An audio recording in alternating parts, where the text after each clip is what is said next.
우리 다 같이 한번 따라해 보시기 바랍니다. 부모님의 기쁨이 되자. 예, 아멘입니까?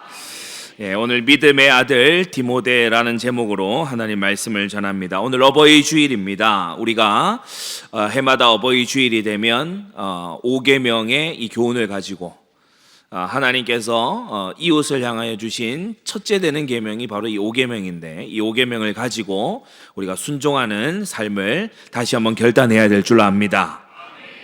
먼저는 우리 하늘 아버지이신 하나님을 경외하십시오.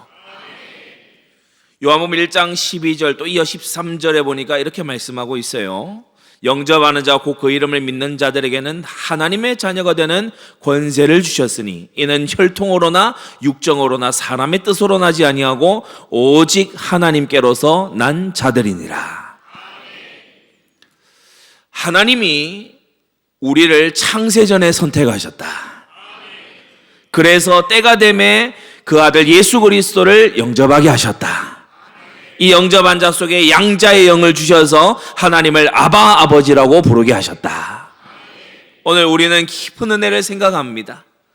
내가 애써서, 내가 육정으로, 내가 애써서 하나님을 믿은 게 아니라 하나님이 창세전에 저와 여러분들을 택정하셔서 하나님의 자녀로 구별하여 두신 줄 믿습니다. 우리는 하나님의 자녀가 되는 권세를 받았어요. 세상에 여러 가지 권세들이 있고 세상 사람들이 추구하는 저마다의 권좌들이 있지만 우리가 하나님의 자녀의 권세를 입었으니 이보다 더한 것은 없습니다. 말라기서 1장 6절에 하나님이 우리에게 이렇게 말씀하세요. 내가 아비일진데 나를 공경함이 어디에 있느냐. 참 찔림을 주는 말씀입니다. 하나님 아버지의 은혜를 구하고 하나님 나를 도와달라고 기도하고 하나님 나를 인도해달라고 하고 하나님의 뜻대로 나를 축복해달라고 그러고 그런 기도 많이 합니다. 그러나 나를 공경함이 어디 있느냐. 오늘 어버이 주일을 지나가며 가장 먼저 하늘 아버지 하나님을 공경하는 성도들 되기 바랍니다. 요한복음 20장 17절에 우리 주님께서, 우리 예수님께서 내가 이제 부활 이후에 승천하여 간다라고 하면서 내 아버지 곧 너희 아버지, 내 하나님 곧 너희 하나님께로 간다 이렇게 말씀하고 계세요. 예수님께서 의지하시고 예수님께서 공경하신 그 아버지 하나님이 바로 저와 여러분들의 아버지 하나님이십니다. 그래서 죽기까지 복종하신 맏아들 예수 그리스도를 본받아 우리도 그 본을 뒤따라 가야 될 줄로 압니다. 가장 먼저 하나님을 경외해야 돼요. 하나님 아버지를 경외함이 없는 건요, 세상 사람이나 마찬가지죠. 우리는 구별된 하나님의 자녀들이다. 둘째, 주 안에서 부모님을 공경해라. 주 안에 있는 모든 자들 부모님을 공경하기 바라고, 아무렇게나 공경하는 게 아니라 주 안에서 공경하기를 바랍니다. 출애굽기 20장과 신명기 5장은 10계명을 기록한 장이지요. 이곳에서 공이 말씀하기를 내 부모를 공경하라. 그리하면 너의 하나님 여호와가 내게 준 땅에서 내 생명이 길리라고 했어요. 여러분, 장수의 비결, 하나님께서 형통케 하시는 비밀이 바로 여기에 있는 것입니다. 여러분이 장수하기 위해서 위험을 피해 다녀야 되겠다. 그거보다 하나님의 보호 속에 들어가시기 바랍니다. 마태복음 15장 복음서에서도 우리 주님께서 말씀하시죠. 아비나 어미를 회방하는 자는 반드시 죽으리라고 했어요. 그런데 당시 유대인들은 부모님을 공경하지 아니하거나 우리가 하나님만 잘 섬기면 되지 않냐 이런 식으로 갔는데 그 맞지 않습니다. 하나님을 경외하는 자는 부모님을 공경하는 거예요. 그래서 부모님을 향하여서 여러분이 마음에서 우러나오는 공경을 하고 기쁨으로 부모님을 섬기고 그렇게 해야 될 줄 압니다. 아비나 어미를 회방, 다시 말해 비방하는 자.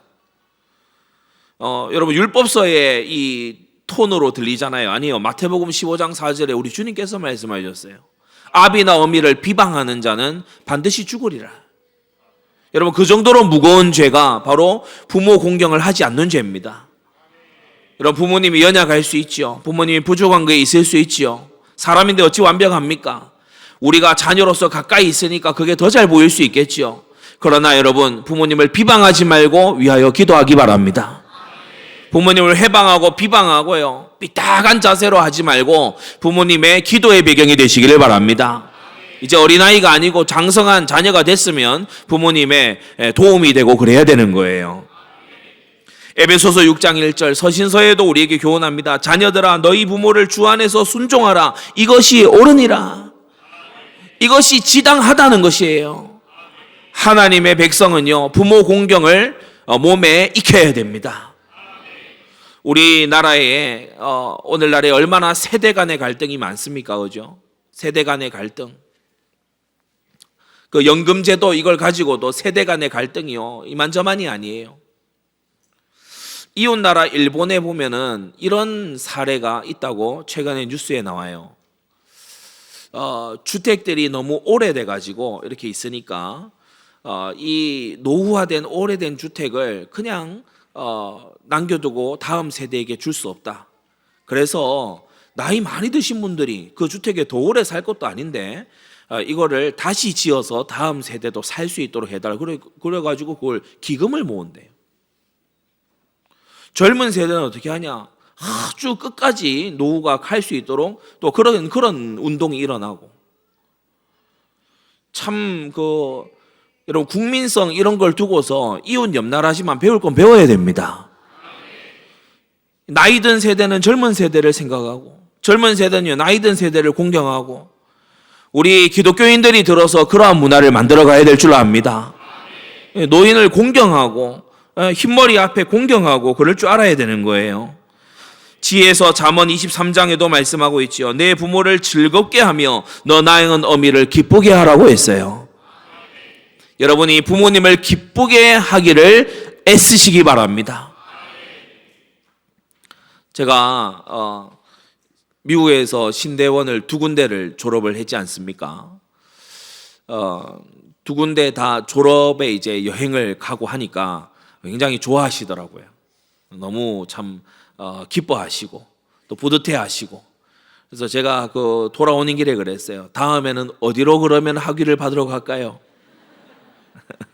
우리 같이 갔던 박정수 권사님이 미국은 충분히 봤으니까 영국 어떠세요? 이러더라고요. 여행 가려고 그러죠. 부모님이 기뻐하는 일이다 그러면은 여러분이 수고도 무릅쓸 줄 알아야 되고, 부모님이 즐거워하신다 그러면은 여러분이요 그것을 행하려고 애쓰게 되기를 바랍니다.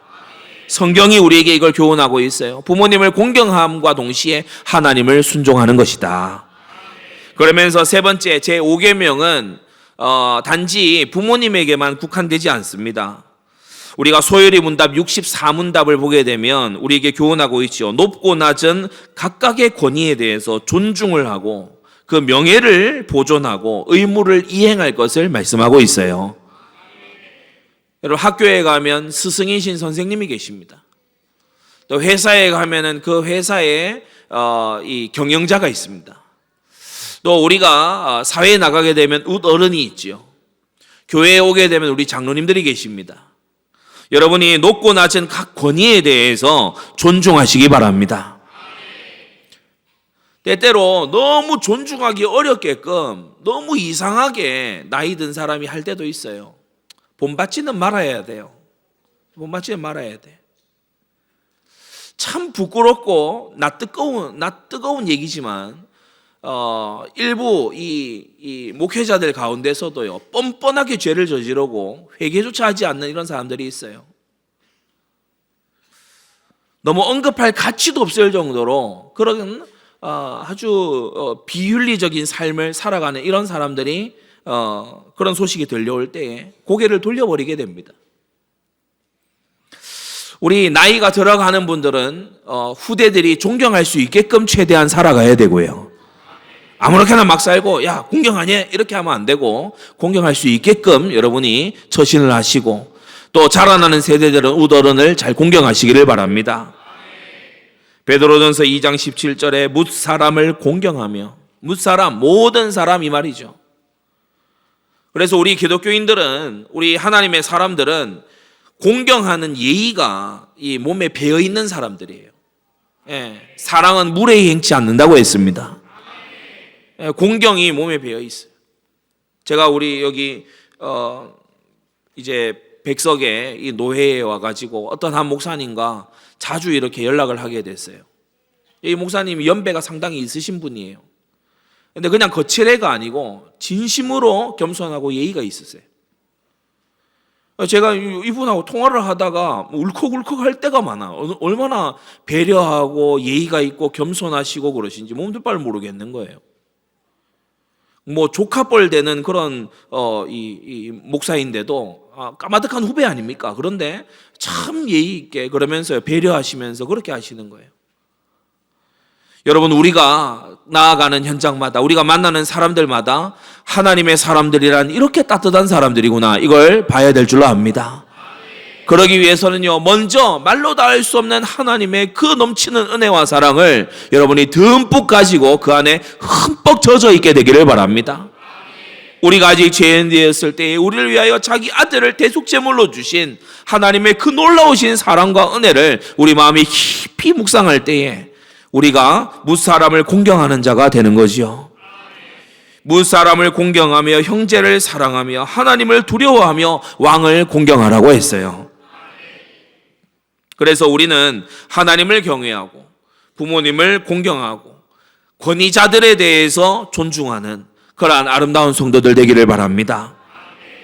오늘 바울이 목회 서신 디모데 전서를 보내면서 그 첫 문단을 아들 디모데에 대한 애정어린 표현으로 시작을 하고 있어요. 1장 2절에 보면 믿음 안에서 참 아들 된 디모데에게 편지하노니, 아버지가 아들에게 편지를 쓰는 것처럼 그렇게 바울이 디모데에게 서신을 쓰고 있죠. 왜 그렇습니까? 교회가 너무 중요하기 때문에 그렇습니다. 교회가 중요하기 때문에 그 교회의 다음 세대 지도자에게 굉장히 중요한 메시지를 주고 있지요. 에베소서 1장 23절에 교회는 그의 몸이니 만물 안에서 만물을 충만케 하시는 자의 충만이라고 했어요. 여러분, 교회가 모든 것을 쥐고 있습니다. 교회는 주말에 취미활동 삼아서 왔다 갔다 하는 데가 아니고 교회는 하나님의 모든 시선과 관심이 머물러 있는 공동체다. 사도행전 20장 28절에도 하나님이 자기 피로 사신 교회라고 했습니다. 하나님이 교회를 세우시고 이루기 위해서요, 막대한 희생을 치르셨어요. 여러분이 무언가 얻기 위해서 막대한 희생을 치렀다면 그걸 귀하게 본다는 거죠. 마찬가지입니다. 하나님께 있어서요, 피값이나 다름없는 것이 바로 교회입니다.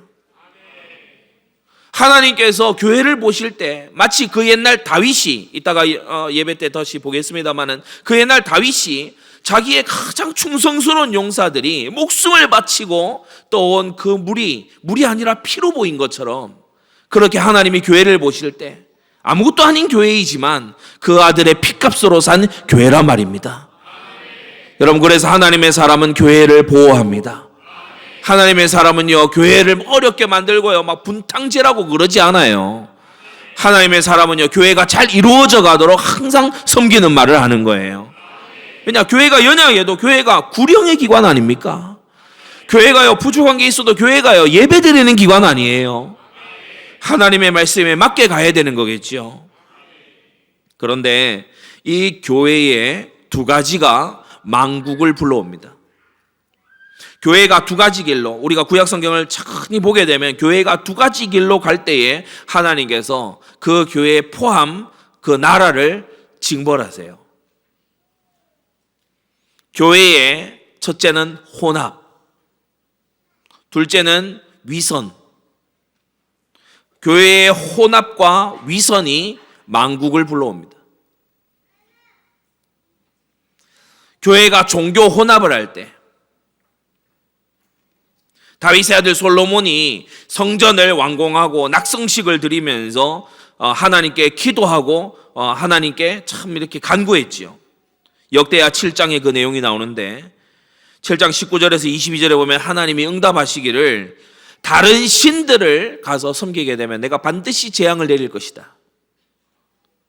다윗의 아들 솔로몬 때에 그렇게 말씀했거든요.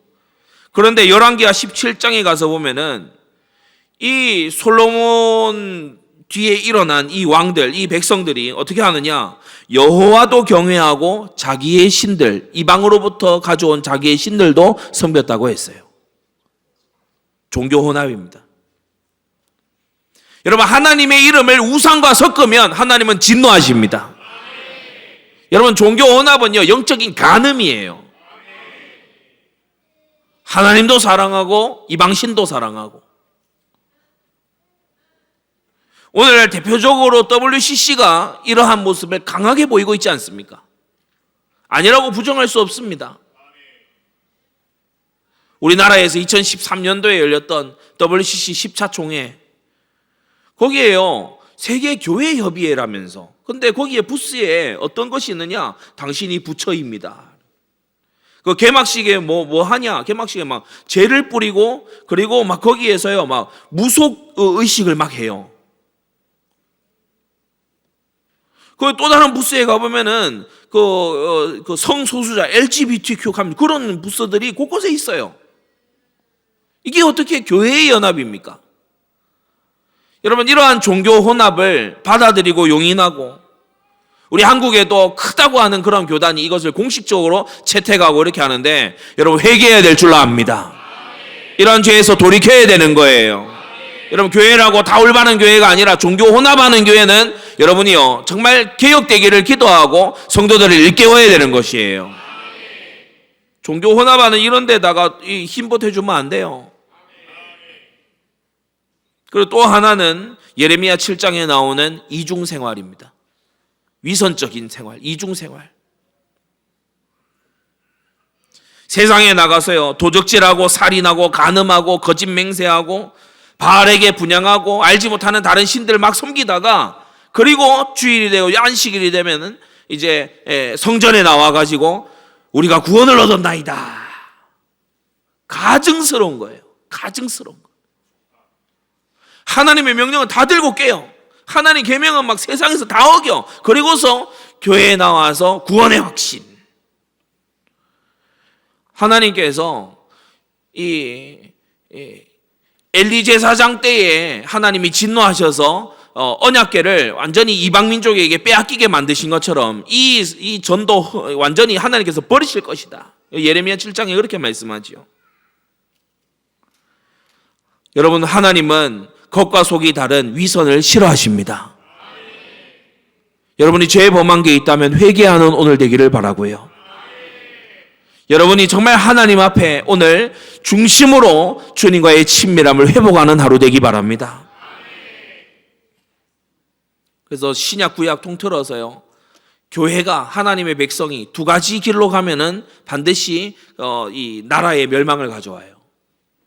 종교 혼합과 위선입니다. 이 두 가지를 우리가 극히 경계하고 하나님 앞에 겸손한 마음으로 하나님만을 섬기면서 두 마음을 품지 않는 여러분 되기를 바랍니다. 그럼 오늘 크게 세 가지로 믿음의 아들 디모데, 그가 어떻게 믿음의 아버지인 바울을 공경했는지 보도록 하겠습니다. 첫째, 사도 바울이지요. 오늘 이 디모데 전서를 성령의 감동을 힘입어서 쓰고 있는 사도 바울입니다. 그의 중심은 첫째 어땠습니까? 지금 사도 바울은 어떠한 중심으로 이날까지 달려왔고 달려가는 중인 겁니까? 그의 중심은 로마서 1장에 잘 요약되어 있습니다. 로마서 1장 14절 16절에 보면 헬라인이나 야만이나 지혜 있는 자나 어리석은 자에게 다 내가 빚진 자다라고 했어요. 때때로 우리가 복음을 전할 때에 우월의식을 가지고 복음을 전하는 그런 잘못을 범할 때가 있어요. 너는 모르지, 나는 깨달았어. 너는 너무 막 불쌍한데 우리는 넌 모르고 있고 나는 알고 있지. 이런 이제 약간의 거들먹거리는 마음을 가지고 복음을 전할 때가 있는데 이런 거 극히 주의하시기 바랍니다. 구원이 우리에게서 난 게 아니잖아요. 복음이 내가 만든 게 아니잖아요. 바울은 정반대의 마음을 갖고 있었어요. 내가 빚을 지고 있다. 내가 헬라인이나 야만이나 지혜 있는 자 어리석은 자 모두에게 내가 채무자다.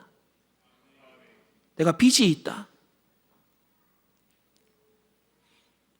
하나님이 내게 주시는 은혜가 너무 크기 때문에 내가 빚이 있고, 내가 이 모든 자들 앞에서 과거에 핍박자요 포행자로 살았기 때문에 내가 빚을 지고 있다.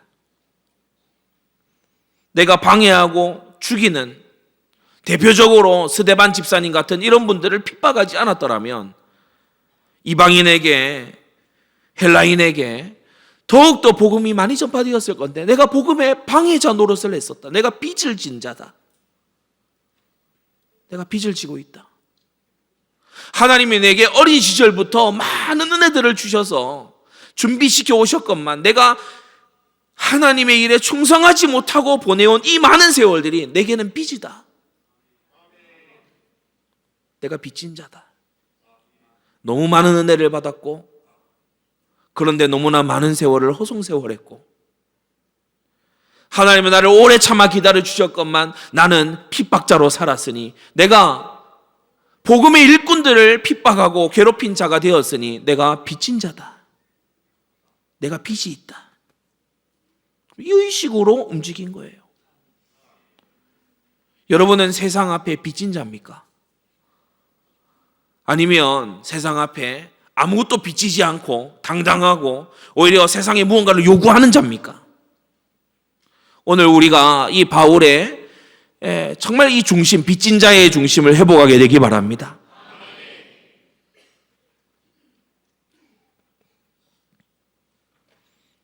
내가 성숙한 신앙이 될 때까지, 내가 하나님 앞에 정말 준비된 사람이 될 때까지 나의 고륙지친들을 하나님께서 대기 상태로 놔두세요. 그래서 빚을 지고 있는 중이에요. 우리는 다 알기 때문에, 모든 창세기의 결말까지 그 이후에 출애굽기를 다 알기 때문에 다 한눈에 들어오지만 당시 요셉의 형들은 몰랐을 거예요. 요셉을 팔아놓고 1년, 2년, 4년, 5년, 7년, 8년 막 지나가는데 알고 보면 요셉이 노예 생활하고 감옥에 들어가고 애써서 기도하고 다 뭘 위해서예요? 나중에 이 형제들을 다 건지기 위해서예요. 요셉의 형들은 요셉에게 크게 빚지고 있는 중이었어요. 여러분, 우리는 하나님의 은혜의 빚을 졌고 우리를 통해서 복음 받을 자들에게 우리가 빚을 지고 있음을 알고 거룩한 빚진 자의 의식을 회복하게 되기 바랍니다. 그러므로 나는 할 수 있는 대로 로마에 있는 너희에게도 복음 전하기를 원하노라. 무턱대고 하겠다고 하는 것이 아니라 할 수 있는 대로, 이 말은 하나님의 인도를 따라가겠다는 것이에요. 하나님이 허락하신다면, 영어 표현에 그런 게 있죠. God willing. 하나님이 허락하신다면, 하나님께서 나를 인도하신다면 내가 그 길로 갈 것이다.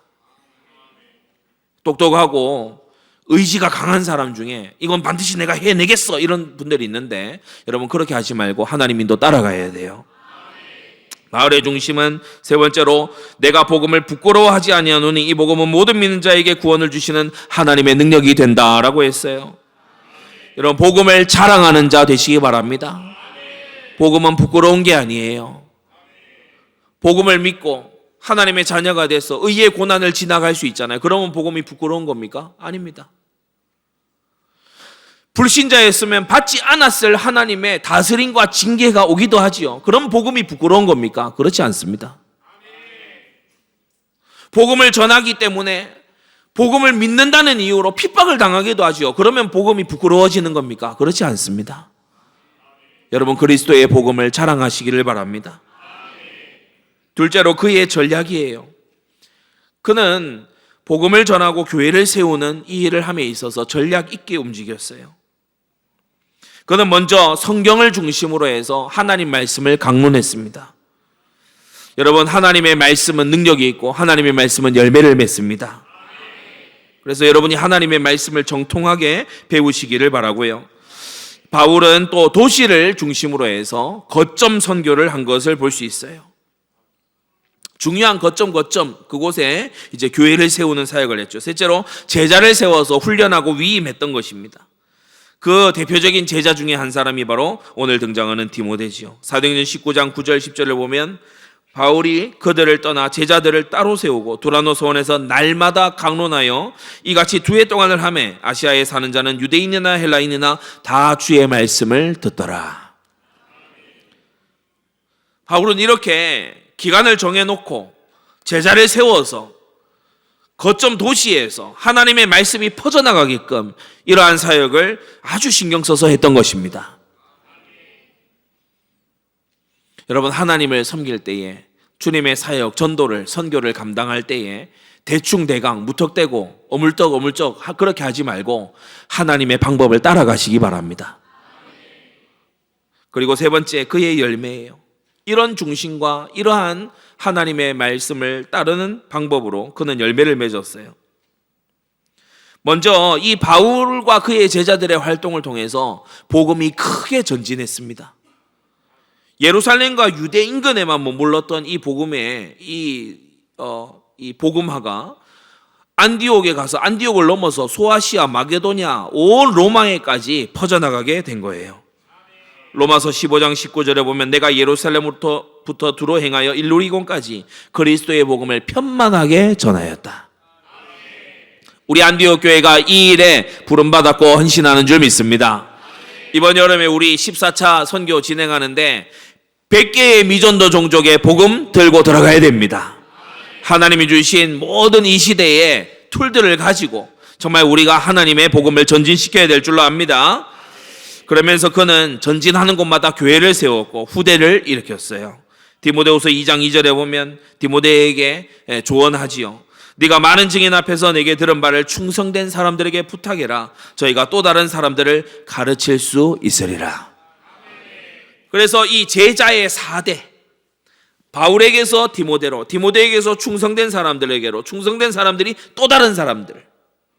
바울은 디모데까지만 본 게 아니고 바울은 디모데에게 네가 충성된 사람들을 살펴보아 그들에게 부탁해서 그들이 또 다른 사람들을 가르칠 수 있도록 해라는 것이에요. 우리는 여기까지를 내다보는, 이상을 내다보는 자가 되어야 됩니다. 내가 이 한 사람을 말씀을 전해서 복음을 전했을 때 이 한 사람만 보면 안 돼요. 이 사람이 예수님을 믿어 영접했다 그러면은 이 사람 주변 그 너머 그 다음을 볼 수 있어야 됩니다. 지금 세대만 보면 안 돼. 다음 세대를 볼 수 있어야 돼요. 특별히 다가오는 5월 24일 31일에 우리 중고등부 새 친구의 날 있는데 여러분 기도하고 마음의 중심을 담아서 동역하시기를 바랍니다. 큰 2번째, 이러한 바울의 믿음의 아들 디모데예요. 바울이 오늘 믿음 안에서 참 아들 된 디모데 이렇게 말하고 있어요. 이 디모데는 바울의 목회 계승자입니다. 바울은 디모데를 아주 특별하게 부르고 있죠. 디모데전서 1장 2절에 믿음 안에서 참 아들 된 디모데라고 불렀고요. 디모데후서 1장 2절에는 사랑하는 아들 디모데라고 불렀고 디모데후서 2장 1절에는 내 아들아 이렇게 부르고 있어요. 그래서 각별한 마음으로 이 디모데를 훈련을 하고 챙긴 겁니다. 교회를 여러분이 다니면서 각별한 마음으로 챙기는 그러한 성도, 그러한 후대가 여러분 각자에게 있게 되기를 바랍니다. 사람 미성숙한 사람은요 자기밖에 몰라요. 다 앞에 한번 보세요. 미성숙한 사람, 어린아이는요 자기밖에 몰라요. 어린아이에게 제일 힘든 게 뭡니까? 양보하는 겁니다. 시키면은 이렇게 양보하는 척 하다가 또 자기 걸로 돌아가요. 이건 내 거야. 그렇죠? 내 거야. 어린아이의 신앙도 마찬가지예요. 맨날 내 것만 바라봐요. 내 문제, 내 기도 제목, 내가 앞으로 어떻게 인도받을 거냐, 그리고 내가 무엇을 했냐, 이런 것만요 바라봐요. 여러분 어린아이의 신앙을 버려야 됩니다. 장성한 자의 신앙을 가져야 돼. 남을 위해서 기도해 줄 수 있어야 돼요. 다른 일을 위해서요 더욱더 마음을 쓸 수 있어야 돼요. 우리 함께한 모든 성도님들이 장성한 신앙으로 자라가게 되기 바랍니다. 바울은요 디모데를 그런 마음으로 품었어요. 아비가 자식을 품는 것처럼. 빌립보서 2장 22절에도 말하고 있죠. 디모데의 연단을 너희가 안 하니. 디모데는 연단된 사람입니다. 자식이 아비에게 함같이 나와 함께 복음을 위하여 수고하였느니라. 디모데도 함께 수고했고 바울은 이 수고를 하게 했고, 고린도전서 4장 17절에는요, 주 안에서 내 사랑하고 신실한 아들 디모데를 문제 많은 고린도 교회에 너희에게로 보낸다. 저가 너희로 하여금 내가 각 교회에서 가르치는 것을 생각나게 할 것이다. 디모데가 고린도에 갔는데 디모데가 하는 이런 모습을 보고 사람들이 바울이 이렇게 했었는데 이걸 생각을 해내는 거예요. 그러한 제자를 교회에 세웠어요. 그리고 두 번째, 바울이 목회 계승을 준비한 것을 볼 수 있습니다. 목회 서신을 빼놓고 교회에 보낸 서신이 총 9편이에요. 바울이 교회에 보낸 서신 9편 중에 무려 6편, 3분의 2를 디모데를 공동 발신자로 기록하고 있어요. 그냥 바울은 이렇게 하지 않고 바울과 디모데는 이렇게 기록하고 있어요. 그러니까 그만큼 이제 교회를 향해서 공적으로 준비를 시켰다는 거죠. 그리고 디모데 전후서를 써서 특별히 디모데를 양육을 하고 있고요. 그리고 에베소 교회의 초대 감독으로, 우리가 오늘 읽은 2절 뒤에 이어지는 3절에 보게 되면 에베소에 머물라 한 것은 이렇게 말하고 있죠. 바울이 가장 사역의 중심으로 생각했던 교회가 이 에베소 교회인데, 이 에베소 교회, 많은 교회들을 감당할 중심이 되는 그런 절대 지교회로서 이 에베소 교회인데, 이 에베소 교회의 담당으로 바로 디모데를 선임했다는 것입니다.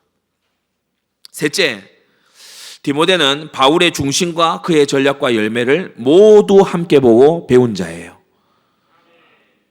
여러분, 이렇게 가정도 교회도 나라도 가야 될 줄로 압니다. 준비된 자가 그 역할을 감당하는 게 맞아요. 지금 우리나라를 한번 보십시오. 한쪽에서는요, 절치부심 준비했어요. 한쪽에서는 절치부심 준비해서, 좀 이상한 모양이긴 하지만 아무튼 이상한 방향이죠. 그런데 준비를 알뜰살뜰하게 준비를 했어. 근데 이쪽에서는요, 마지막까지 준비가 안 돼. 막 어수선하고요. 준비가 안 된 모습이 역력해. 이거 어디가 이제 더 국민들의 보기에 안정감이 있습니까? 너무 이상하게 할 게 보이지만은 여기는 준비를 했어. 근데 여기는 뭐 말하는 거 보면은 뭐 이런저런 게 있는데 준비가 너무 안 돼 있는 거야. 너무 마음이 안타까워. 한편으로는 우리는 어디든지 준비된 자로 하나님 앞에 서 있어야 돼요. 여러분이 사람을 맡길 수 있는 준비가 되어 있어야 됩니다. 여러분이 하나님께서 큰 응답을 주실 준비가 되어 있어야 됩니다. 후대를 맡기실 준비가 되어야 되는 거예요. 디모데는 준비된 자였어요. 디모데후서 3장 11절에 보면 어떠한 핍박받은 것을 네가 과연 보고 알았거니와. 그러니까 바울이 어떠한 역경을 지나왔다는 걸 디모데만큼 잘 아는 사람이 없어. 동행하면서 같이 봤기 때문에. 3장 14절에도 너는 배우고 확신한 일에 거하라. 네가 네게서 배운 것을 알며 그랬죠. 디모데는 바울에게서 직접 배운 사람이에요. 그러니까 그의 중심, 전략, 그가 남긴 열매, 결과들, 여기에서 뭘 더 해야 된다, 그것까지요 싹 다 붙잡고 있는 사람이죠. 디모데후서 1장 18절에도요 바울이 아주 중요한 부분들을 코치를 또 해주는데, 오네시보로라는 사람을 특별히 언급하면서 저가 에베소에서 얼만큼 나를 섬긴 것을 네가 잘 아느니라. 이 사람을 중용해라. 이 사람을 귀한 일에 써라. 오네시보로, 이 사람을 잊지 마라. 이 사람은 충성된 사람이다. 그것을 딱 알려주는 거예요. 디모데가 이걸 딱 배우고 에베소 교회에 이제 목회를 계승하는 그러한 일꾼이 되죠. 마지막 큰 세 번째입니다. 이 오늘 바울과 디모데의 관계를 보면서, 믿음의 아버지 아들이었던 바울과 디모데를 보면서 우리는 다음의 교훈을 얻어야 돼요. 부모님의 기쁨이 되라. 바울이 디모데를 생각할 때요, 믿음의 아들 디모데를 생각할 때 얼마나 기쁜지 몰라요.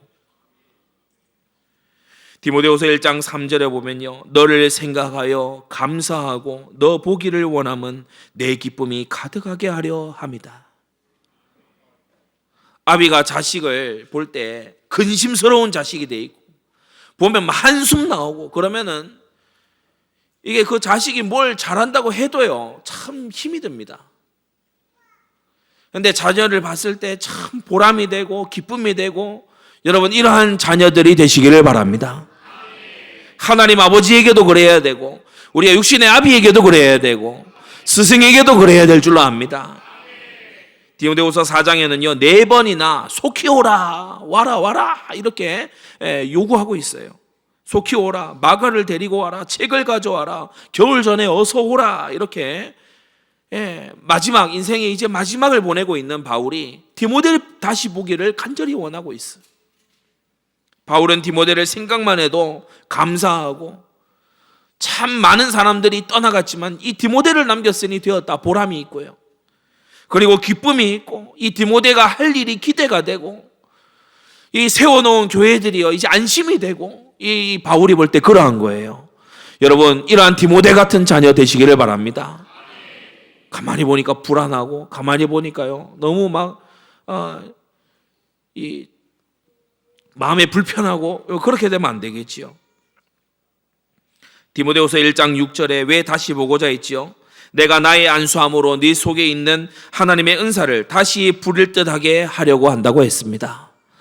여러분, 부모님은 축복의 권세가 있고 기도하는 권한이 있음을 명심하십시오. 오늘 우리 찬양대도 아주 은혜롭게 찬양했지만, 부모님의 기도, 권위자의 기도, 언약의 그 당사자인 부모의 기도를 하나님은 달리 들으십니다.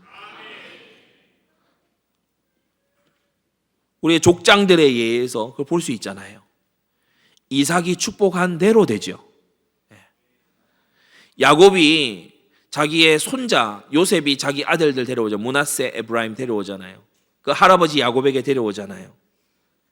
이때에 그 우수에다가 이제 위에 형인 므낫세를 갖다 놓는데, 이 야곱이 자기가 어릴 때 그걸 해봤잖아요.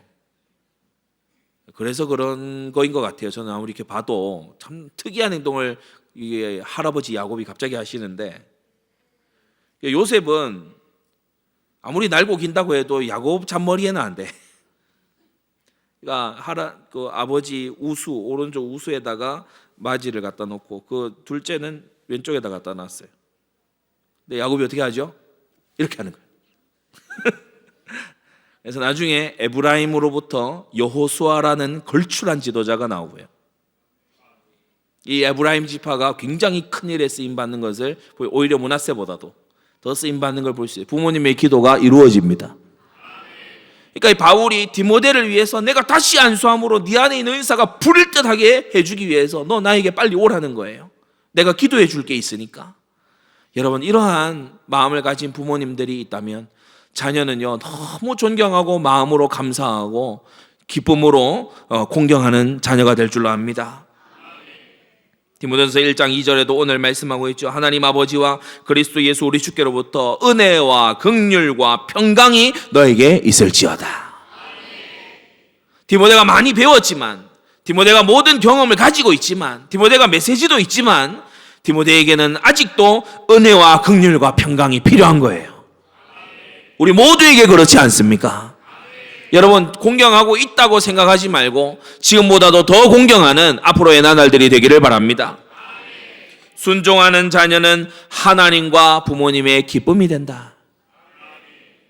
여러분, 순종하는 것, 하나님의 말씀을 순종함으로 부모님을 공경하는 것, 부모님을 순종함으로써 부모님을 또 기쁘게 하는 것, 이것이 하나님과 부모님을 섬기는 아름다운 성도들의 모습입니다. 요한 3서 1장 4절에 내가 내 자녀들이 진리 안에서 행한다함을 듣는 것보다 더 즐거움이 없다고 했어요.